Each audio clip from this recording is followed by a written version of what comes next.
자본시장 정책관입니다. 혁신 성장과 실물 경제 지원을 위한 파생 상품 시장 발전 방안에 대해서 말씀드리겠습니다. 먼저 정책 토론회 개요입니다.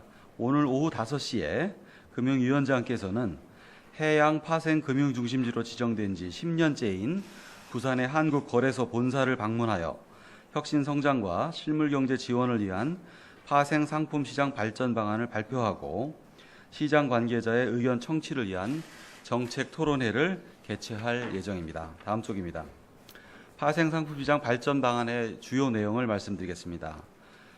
핵심적인 내용은 먼저 개인 투자자의 기본 예탁금, 사전 교육과 모의 거래 등 개인 투자자의 파생 상품 투자 관련 진입 규제를 합리화하는 것입니다. 두 번째, 시장 수요에 대응한 코스피 200 위클리 옵션 등 새로운 파생 상품의 상장을 활성화하겠습니다. 셋째, 파생 상품 개발이 활성화될 수 있는 여건 조성과 파생 상품 상장 체계를 포지티브 체계에서 네거티브 체계로 전환하겠습니다. 먼저 파생 상품 시장의 현황과 평가에 대한 평가를 간단히 말씀드리겠습니다. 2011년 파생 시장 건전화 조치로 투기적 거래가 감소하고 해지 목적의 장기 거래가 증가하는 등 파생 시장이 건전화되고 있는 모습입니다. 거래 대금은 11년을 정점으로 크게 감소하였으나 이 15년 이후 지수 상품을 중심으로 일부 회복되고 있습니다. 또한 해지 목적의 장기 거래 연관성이 높은 미결제 약정은 지속적으로 증가하고 있습니다. 한편 외국인 투자자의 비중이 증가하고 기관 개인 비중이 감소하는 가운데 특정 지수 상품 비중이 여전히 매우 높은 등 시장 쏠림 현상이 지속되고 있습니다. 진입 규제가 개인 투자자의 참여를 제약하고 있으며 높은 신용위험 관리 기준 등으로 기관 투자자 참여도 제한되고 있는 상황입니다. 코스피 200 관련 상품의 비중이 지수 상품의 90.8%를 차지하는 등 코스피 200 상품 의존도가 높은 상황입니다. 또한 위기 대응 체계 선진화, 거래 정보 저장소 가동, 중앙청산소 청산 대상 확대 등 글로벌 파생 시장 건전화 논의 동향에 따라서 파생 시장 관련 시스템과 리스크 관리 체계를 지속적으로 보완할 필요도 있는 상황입니다. 이에 따라서 현물 시장과 선물 시장의 유기적 연계를 통한 혁신 성장과 실물 경제의 지원 역할을 강화하기에 파생 상품 시장 활성화 추진이 필요한 상황입니다. 기본 방향을 말씀드리겠습니다. 파생 시장 발전을 위한 3대 전략 12개 과제를 추진하겠습니다. 첫째, 투자자별 불합리한 규제 제도를 개선하고 적극적인 시장 조성 지원과 신상품 상장을 통해 시장 기반을 확충하겠습니다. 둘째, 시장 주도의 파생 상품이 개발될 수 있도록 신규 상품 개발 여건과 상장 체계를 개선하여 시장 자율성을 대폭 제고하도록 하겠습니다. 셋째, 중앙청산소 리스크 관리를 국제 기준에 부합하게 정비하고 파생 결합증권 기초자산 쏠림을 방지하여 시장 안정을 강화하겠습니다. 다음 쪽입니다. 첫 번째 전략입니다. 시장 기반 확충입니다. 첫 번째, 개인 투자자의 진입 규제를 합리화하겠습니다. 진입 규제 합리화를 통해서 개인 투자자들의 해외 이탈 현상을 완화하겠습니다. 현재는 개인 투자자가 파생 상품에 투자하기 위해서 기본 예탁금 납입, 20시간 이상의 사전 교육, 50시간 이상의 모의 거래가 필요한 상황입니다만은 앞으로 증거금과 중복 규제인 기본 예탁금은 완화하고 형식적인 사전 교육과 모의 거래는 내실화하도록 하겠습니다. 개인 전문 투자자의 기본 예탁금을 폐지하고 일반 투자자는 증권사가 개인별 신용 결제 이행 능력을 고려하여 1,000만 원 이상에서 자율 결정되도록 하겠습니다. 사전 교육 1시간, 모의 거래 3시간만 의무화하고 교육을 내실화해서 실질적 투자자 보호가 이루어질 수 있도록 하겠습니다. 둘째, 기관 투자자의 참여 활성화입니다. 해외 거래소 대비 높은 위험 관리 증거금을 조정하겠습니다. 파생 전문성이 부족한 증권사가 파생 상품 거래 주문을 타 증권사를 통해서 처리할 수 있도록 허용하겠습니다. 또한 선물사에 대해서 파생 상품 전문 사모펀드 운영업 겸용을 허용하겠습니다. 셋째, 외국인 투자자의 편의성을 제고하겠습니다. 통합계좌 관련 불편을 해소하고 거래 축약 서비스, 일명 컴프레션 서비스를 도입하겠습니다. 다음 쪽입니다. 킬 스위치가 최종 투자자별로 작동하도록 개선하고 통합 계좌 내 알고리즘 계좌 등록을 확대해 나가겠습니다. 넷째, 시장 조성 기능을 강화하겠습니다. 시장 조성 의무를 현재 시장 조성 상품의 최근월물에서 시장 조성 상품의 차근월물까지 확대하고 저유동성 상품에 대한 시장 조성사의 인센티브를 확대하겠습니다. 다섯 번째, 신상품 상장입니다. 시장 수요가 많은 코스피 200 위클리 옵션과 금리 파생 상품 간 스프레드 거래 상품을 도입하겠습니다. 두 번째, 시장 자율성 제고 전략입니다. 장내 파생 상품 상장 체계를 개선하겠습니다. 파생 상품의 상품명, 기초자산 등 상품 명세를 사전에 열거하는 포지티브 규제를 시장 주도 상품이 개발될 수 있도록 네거티브 방식의 개발 상장 체계로 개편하겠습니다. 다음으로 다양한 파생 상품 개발 활성화 여건을 마련하겠습니다. 현재 지수 개발 목적의 파생 시세 정보 제공이 미흡하고 거래소가 보유한 지수에 기반한 상품 개발 유인도 부족한 상황입니다만 앞으로 시세 정보 접근성이 제고될 수 있도록 거래소 관련 규정을 명확히 하고 신규 지수 아이디어 제공자에 대한 배타적 사용권 부여 등 다양한 계약 방식을 도입하겠습니다. 다음 쪽입니다. 셋째 전략인 시장 안정성 강화입니다. 금융시장 위기 상황 대응 체계를 강화하겠습니다. 결제 재원의 평가 관리 체계 개선, 다양한 디폴트 상황을 가정하여 복구 수단을 대폭 정비하도록 하겠습니다. 담보자산 관리 제도도 개선하겠습니다. 비현금성 담보자산의 허용 비중을 현재 40%에서 30%로 축소하고 관계사 발행증권의 담보 납입을 금지하겠습니다. 중앙청산소 청산 대상도 확대하겠습니다. 중앙청산소 청산 장외 파생 상품을 단계적으로 확대하겠습니다. 1단계로 기존 상품인 원화 IRS의 청산 만기를 현행 20년에서 30년까지 확대하고 다음으로 외환 신용 등 다양한 장외 파생 상품 도입도 촉진하겠습니다. 거래정보저장소 가동입니다. 2020년 10월 도입 예정인 거래정보저장소 가동을 차질 없이 준비하도록 하겠습니다. 마지막으로 파생결합증권 기초자산 쏠림 방지입니다.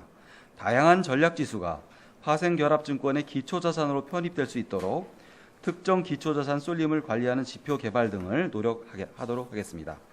다음 쪽입니다. 향후 일정을 말씀드리겠습니다. 조속한 정책 시행을 위해서 연내 추진을 원칙으로 진행을 할 예정이며 대규모 시스템 개발과 차세대 전산망 구축 등이 필요한 과제는 충분한 시스템 안정성을 확보하고 내년 이후 차질 없는 시행을 준비하도록 하겠습니다. 이상입니다. 예, 그럼 지금부터 질의응답 시간 갖도록 하겠습니다. 질의하실 분은 손을 들어주시고 소속 성함 밝힌 후 질의해 주시기 바랍니다. 한국경제TV 신인규 기자입니다. 기본적인 질문부터 먼저 드리겠습니다. 이번에 가장 주목할 만한 부분이 이제 그동안에 있었던 예탁금이나 증거금들을 완화하는 건데 이게 지금 현행 해외 주요 거래소들이랑 비교하면 얼마나 낮은 건지 그것부터 좀 말씀을 부탁드릴게요. 사실은 파생 거래에 있어서 그 결제 불이행 리스크를 막는 기본적인 장치는 증거금입니다. 증거금 제도는 저희들 다른 외국과 비슷하다고 제가 알고 있고요.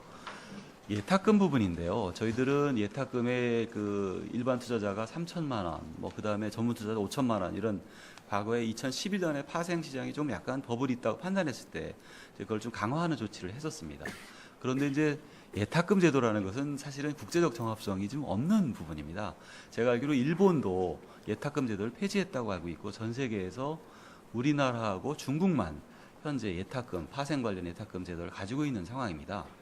그래서 이런 이제 2011년에 건전화 조치 이후에 진입장벽이 있다 보니까 이 기본적인 어떤 파생 수요라든지 이런 그 기본적인 어떤 그 리스크 테이킹을 하는 투자자들이 국내 시장에 만족을 못하고 해외로 많이 가는 부분들이 있었던 부분입니다. 여기 이제 자료에도 본 자료도 있습니다만 그게 현재 보면 약 그 2011년 경우에 한 0.5조 달러 정도 규모에서 2017년에 1.7조 달러 정도까지로 그 개인들이 해외에 나가서 파생 투자를 하는 그런 상황들이 벌어지고 있는 상황입니다. 그래서 그 저희도 이제 그 어떤 투자자의 투자자 보호 차원에서 그런 부분도 있지만 그 제도를 국제적 수준으로 정합성 있게 내실화하는 부분, 그 다음에 해외로 나간 수요를 국내로 환원시키는 이런 부분들을 감안했다라고 말씀을 드립니다.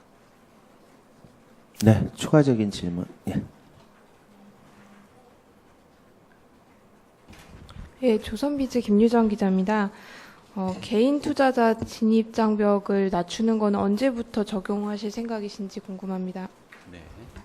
그게 지금 저희들 오늘 발표드리는 그 파생상품 발전 방안은 거래소의 규정과 금융위의 승인 절차를 거치면 대부분 가능한 것으로 제가 알고 있습니다. 그리고 일부 이제 그 금융투자회사에서 전산 부분들이 백업이 돼야 되는 부분들이 있어서 저희들 뭐 빠르면 3분기 아니면 늦어도 올해 말까지는 가능하도록 저희들이 준비하겠습니다. 네, 추가적인 질문. 네. 예. 예, 머니수대 임동욱입니다. 그 개인 투자자 진입 규제 합리화는 뭐 필요한 조치로 보이는데요. 근데 의무 사전 그 교육 시간을 20시간 이상에서 1시간으로 낮춘 거는 굉장히 파격적으로 보입니다. 근데 그럼 그동안 이루어졌던 이 같은 교육이 그럼 의미가 별로 없다고 이렇게 판단되시는 건지. 이것도 마찬가지로 이제 2011년에 그렇게 건전화 조치 때 교육 의무를 대폭 강화했던 부분인데요. 일단 1시간, 3시간만을 말씀드리는 건 아닙니다. 그거는 이제 저희들이 정하는 최소 의무 기준이고, 이제 금융투자회사가 필요하면 별도의 자율적인 교육을 할 것으로 예상이 됩니다. 그래서 저희들 예상이 뭐 미리 예단할 수는 없습니다만, 현재 이렇게 있는 그 뭐 50시간의 모의거래 이런 부분들이 대폭 줄어서 뭐 예를 들어서 2분의 1, 3분의 1 정도로 그 현실적으로 바뀌지 않을까 이런 예상을 하고 있고요. 두 번째는 이제 현재 있는 그 교육과 모의거래 부분들이 조금 투자자 입장에서는 실제 막상 파생 투자를 할 때 보니까 잘 안 맞는 부분이 있더라라는 얘기를 많이 하고 있습니다. 그래서 교육 같은 경우에도 그 금융투자협회를 가서 받아야 되는 부분들이 있고 한데 이런 것들을 좀 증권사가 자율적으로 교육 같은 것들 할 수 있도록 조금 교육을 그 현실에 맞게 하는 고치는 부분도 있다라는 걸 말씀드립니다.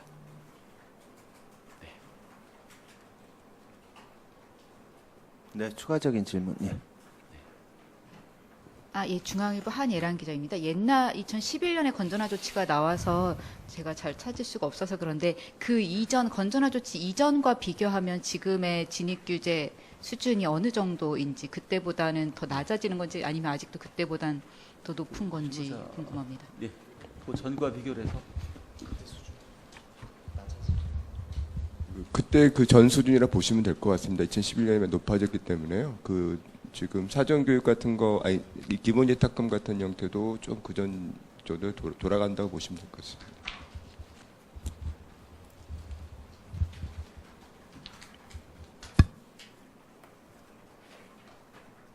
네, 네, 네.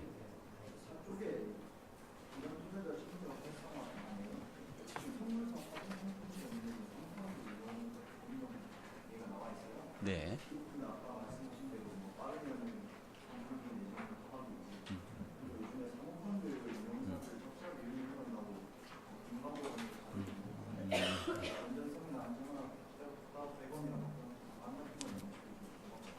네, 요거는 제가 월요일 날 발표했던 그 겸용 부수 업무 허용이나 아웃소싱과 관련된 부분인데요. 현재도 보면은 선물사가 사모 운영 겸용 허가를 신청을 할 수가 있는 상황입니다. 별도의 규정 같은 게 좀 필요한 건가요? 인가 신청을 하면은 저희들이 적극적으로 겸용 허가를 하는 방향으로 하겠습니다. 네.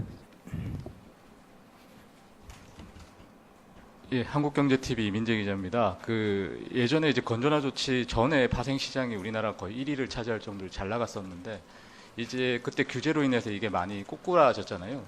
지금 와서 이제 다시 이거를 규제를 푸는 게 조금 그때와는 좀 다른, 좀 안 맞다라는 그 지적도 좀 있는데 이것도 좀 어떻게 보시는지 궁금하고요. 또 하나는 그 아까 말씀 해외로 간 개인 투자들을 이제 돌아올 수 있다라고 보셨는데 뭐 혹시 시뮬레이션 같은 걸 좀 하셔서 어느 정도 뭐 이렇게 보고 계신지, 그게 규모가 혹시 있으면 좀 알려주셨으면 좋겠습니다. 네. 그 저희들이 아까 제가 파생상품 시장의 현황과 평가 정부가 진단하는 걸 간략히 말씀을 드렸는데요. 그 2011년 이후에 이제 건전화 조치가 있으면서 사실은 거래 규모 같은 것들이 많이 줄어든 것들은 사실입니다만은 이제 조금 긍정적인 면도 있고 부정적인 면도 있었다라고 생각이 됩니다. 이제 파생이라는 것이 실물과 연계돼서 그 해지 목적의 파생도 있는 것이고요.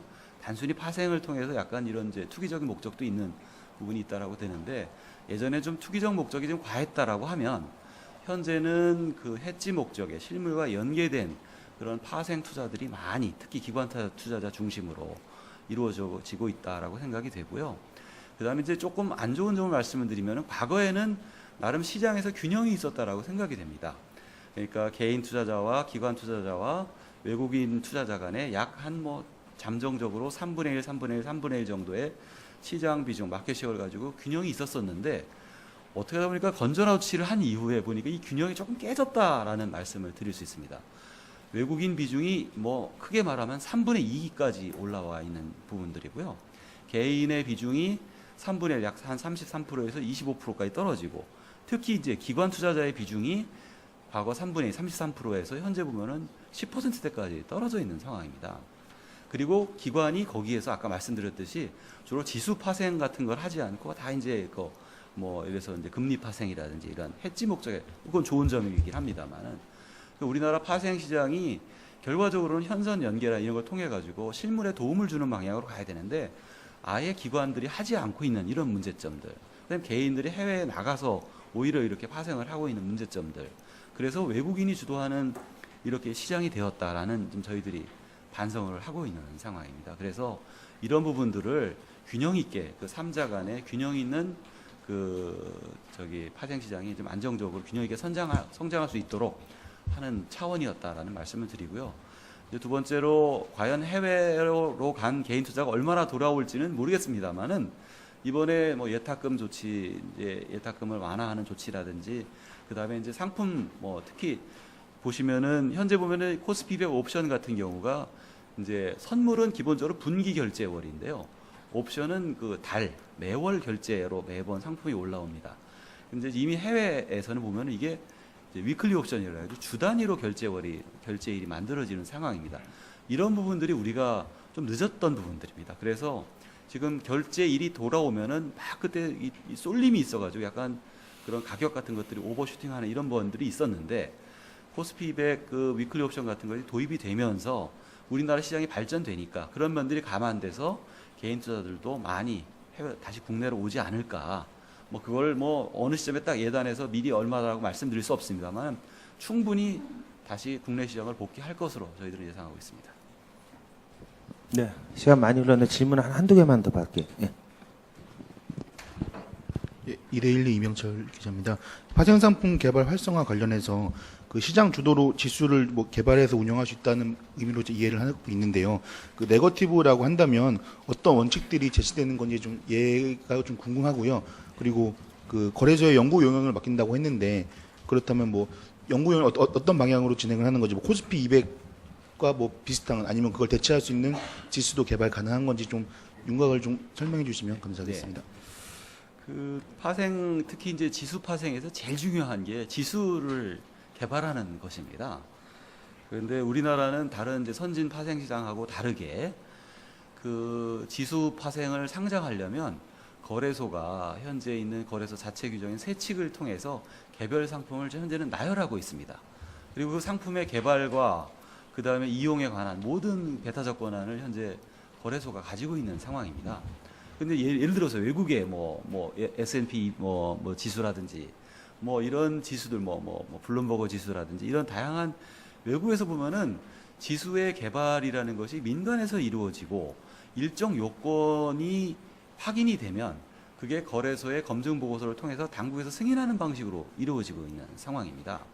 우리는 이번에 그 일종의 포지티브하게 세칙에서 나열되었던 지수 상품에 대한 것들을 기본적인 요건만 갖추는 것으로 해서 하고, 시장의 개발권, 물론 거래소를 포함해서 시장의 지수에 대한 개발권을 대폭 개방하겠다, 이런 취지로 이해를 해주시면 되겠고요. 어떤 요건이 될 거라는 것은 뭐 이 기본적인 뭐 우리 상장 규정처럼 그 지수로 상장되는 그 어떤 그 특정 그 지수가 제대로 거래될 수 있는 여러 가지 요건들이 있겠죠. 그런 것도 정할 것이고, 그런 것들을 기본적으로 시장 운영권자인 거래소가 검증 보고서를 만들어서 한번 리뷰를 하고, 그리고 당국이 별도 추가 리뷰를 하는 식으로 상장 적격성을 심사하는 과정을 거친다, 이렇게 말씀을 드리겠습니다. 그리고 그 두 번째 이제 연구 영역 부분인데요. 이제 사실은 이렇게 지수에 대한 그 어떤 개발하려면 기본적인 정보, 뭐 빅데이터 같은 정보들이 민간에서 필요할 것입니다. 이제 그런 부분들을 필요한 것들을 거래소가 시세 정보라든지 이런 지수와 관련된 정보를 시장의 정보를 제공하는 부분들인데요. 이게 일반 대중을 통한 제공도 있을 것이고 시세 공표 부분도 있을 것이고 예를 들어서 내가 특정한 아이디어를 내 가지고 그거를 뭐 특허 관련돼서 그렇게 제안했다면 그 부분에 대한 개발권자의 어떤 특허권을 존중하는 측면에서 그 관련자에게 제공하는 면들도 있을 것입니다. 그래서 실제 그런 것들이 어느 정도 제공해 줄 수 있는 것이며 그 다음에 이게 통해서 어떻게 될 것인가를 저희도 조금 더 연구 영역을 통해서 구체적으로 해보고 하겠다라는 부분들입니다. 네. 질문 추가로 있으면 딱 하나만 더 받겠습니다. 예, 없으신가요? 예, 그럼 이상 브리핑 마치도록 하겠습니다. 감사합니다. 네, 감사합니다.